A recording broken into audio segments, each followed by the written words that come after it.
সংযুক্ত আরব আমিরাতে সুনামের সাথে ব্যবসা করে এসেছি। আমি একজন ব্যবসায়ী। যখন বাংলাদেশ ব্ল্যাক আউট হচ্ছে, যখন আবু সাইদ যখন মৃত্যুবরণ করেছিল, এই বৈষম্য বিরোধী ছাত্ররা তারা যখন বলল প্রবাসীরা কোথায়, তোমরা বাংলাদেশের রেভিনিউ শাট ডাউন করো, আমরা বাংলাদেশকে বাঁচানোর জন্য, পেশিবাদকে উৎখাত করার জন্য তৎসময় আমরা শাট ডাউন করেছি, বাংলাদেশকে ব্ল্যাক আউট করেছি। যখন স্বৈরাচার পতন হয়েছিল, আমরা আবার সেই গোল্ডেন আউট করে বাংলাদেশকে আবার সুনামের সাথে ফিরিয়ে এনেছি। আজকে আমার অপরাধ হয়েছিল, আমি কেন বৈষম্যের পক্ষে ছিলাম না, বৈষম্যের বিরুদ্ধে ছিলাম। আমি দীর্ঘ 25 বছর আমার শত কোটি টাকার বিজনেস ছিল। আমি বিজনেসকে তোয়াক্কা করে বাংলাদেশকে এগিয়ে নেওয়ার জন্য আমি সেই দিন রাস্তায় নেমেছি।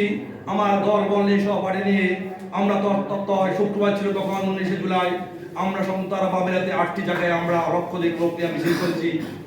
আজকে বাংলাদেশ সরকারের পিছিয়ে আমরা অনেক ধর্ণা দিয়েছি, ওনাকে আমরা কৃতজ্ঞতা জানাই। আমাদের মাধ্যমে যখন সরকার জেনেছে আমরা অ্যারেস্ট হয়েছি, আমরা তখন ভেবে নাই আমরা মুক্তি হব, আমরা মৃত্যুকে বরণ করে নিয়ে আমরা মিছিলে গিয়েছি। সরকারকে ধন্যবাদ জানাই, আমার মুক্ত করেছে। আমরা তো মৃত্যু হয়েছি, আমরা চিন্তা মৃত্যু লাশ। সরকারের কাছে আমরা অনেকবার গিয়েছি, আমাদেরকে একটু জাস্ট সান্ত্বনা দেওয়ার জন্য। আমরা সরকারকে টাকা চাই না। আজকে যারা মন্ত্রী হচ্ছেন, উপদেষ্টা হচ্ছেন, তাদের কি ভূমিকা ছিল? ভূমিকা প্রবাসীরাই ছিল। যখন কেন তারা সত্য বৈষম্য বললো তোমরা রেভিনিউ বন্ধ করো। আজকে বাংলায় চলছে আমার বোনের শ্রম দিয়ে, আজকে বাংলায় চলছে আমার ভাইয়ের শ্রম দিয়ে। আমার বোন বলতে যারা গার্মেন্টস ছিল, বাংলাদেশের গার্মেন্টস যারা চালাচ্ছে আমার বোনেরা, আজকে যারা দেশ চালাচ্ছে আমার ভাইয়েরা, প্রবাসী ভাইয়েরা। আজকে কিন্তু প্রবাসীরা মূল্যহীন, অর্থহীন ভাবে। সরকার বলছে কেন আমরা মিছিলে গিয়েছি। সরকারকে প্রশ্ন করব, তাহলে আমরা বৈষম্য বিরোধী কেন আন্দোলন করেছে,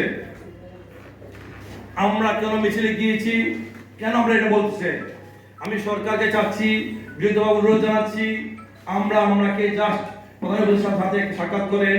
আমরা জাস্ট আমাদের দাবি দাওয়াগুলো কিছু চাই না। যারা আমাদের সাথে সহপাঠী ছিলেন, যারা আজকে না খেয়ে আছে, তাদের মানবতার জীবন যাপন করছেন, তাদের যদি তাদের যোগ্যতা অনুসারে তাদেরকে একটু ব্যবস্থা করেন। যারা আমরা আছি, আমার আমিন ভাই, উনি 200 কোটি টাকার উপরে ওনার ব্যবসায়ী, উনি কিনো রাস্তাতে ছিল না। ওনার অপরাধ, উনি একজন ব্যবসায়ী। উনি বিভিন্ন জায়গায় আওয়ামী লীগের বিরুদ্ধে কথা বলে, উনি কখনো কথা বলে নাই। উনি প্রতিহিংসার শিকার হয়েছে। এই খালেদ সাইফুল্লাহ ভাই, উনি প্রতিহিংসার শিকার হয়েছে। অনেক অবরোধ মিছিলে কেউ যায় নাই, 30% গিয়েছে, কিন্তু প্রতিহিংসার শিকার হয়েছে আওয়ামী লীগ দোসরেরা। আমি আজকে এই মঞ্চ থেকে সাংবাদিকদের মাধ্যমে জানতে চাই, এই জুলাই যে বিপ্লব হয়েছে ছাত্র জনতা, তার সাথে যেন ছাত্র জনতা ও প্রবাসীর নামটা উল্লেখ হোক। যদি প্রবাসীর নাম উল্লেখ না থাকে, আমরা বিদেশের মাঠে আন্দোলন করেছি, আমরা মৃত্যুকে জানি আমরা মৃত্যু হবে, আমরা সেদিন মৃত্যুর সাথে নিয়ে আমরা রাজপথে নেমেছি। যদি জুলাই বিপ্লবের সাথে যদি প্রবাসীর নাম অন্তর্ভুক্ত না হয়, তাহলে 2 কোটি বাংলাদেশি প্রবাসী আছে, তারা আবার এই আন্দোলন করবে, প্রবাসীর নাম কেন হলো না। আমি বক্তব্য দীর্ঘায়িত না করে, আমার সহযোদ্ধারা আছে, সহপাঠীরা আছে, তাদের থেকে অনেক মূল্যবান বক্তব্য শুনতে পারবেন। যেন আবার সরকারকে বলছি, আমরা যদি 12 তারিখে যাচ্ছে, প্রধানমন্ত্রী সাহেব যাচ্ছে দুবাইতে, আমরা এটা দাবি, যারা ব্যবসায়ী আছি, যারা কর্মজীবী আছি, শ্রমজীবী আছি, তাদের যদি নোটিটা উইথড্র হয়, আমরা আবার সব পুনরায় আমাদের কর্মচারী ফিরে যেতে পারবো। আমরা বাংলাদেশ সরকারকে শক্তিশালী করবো, দেশের উন্নয়নের কাজ করব, দেশে যখন দুর্যোগ মুহূর্তে আমরা দেশের পাশে দাঁড়াবো। আমার বক্তব্য শেষ করলাম।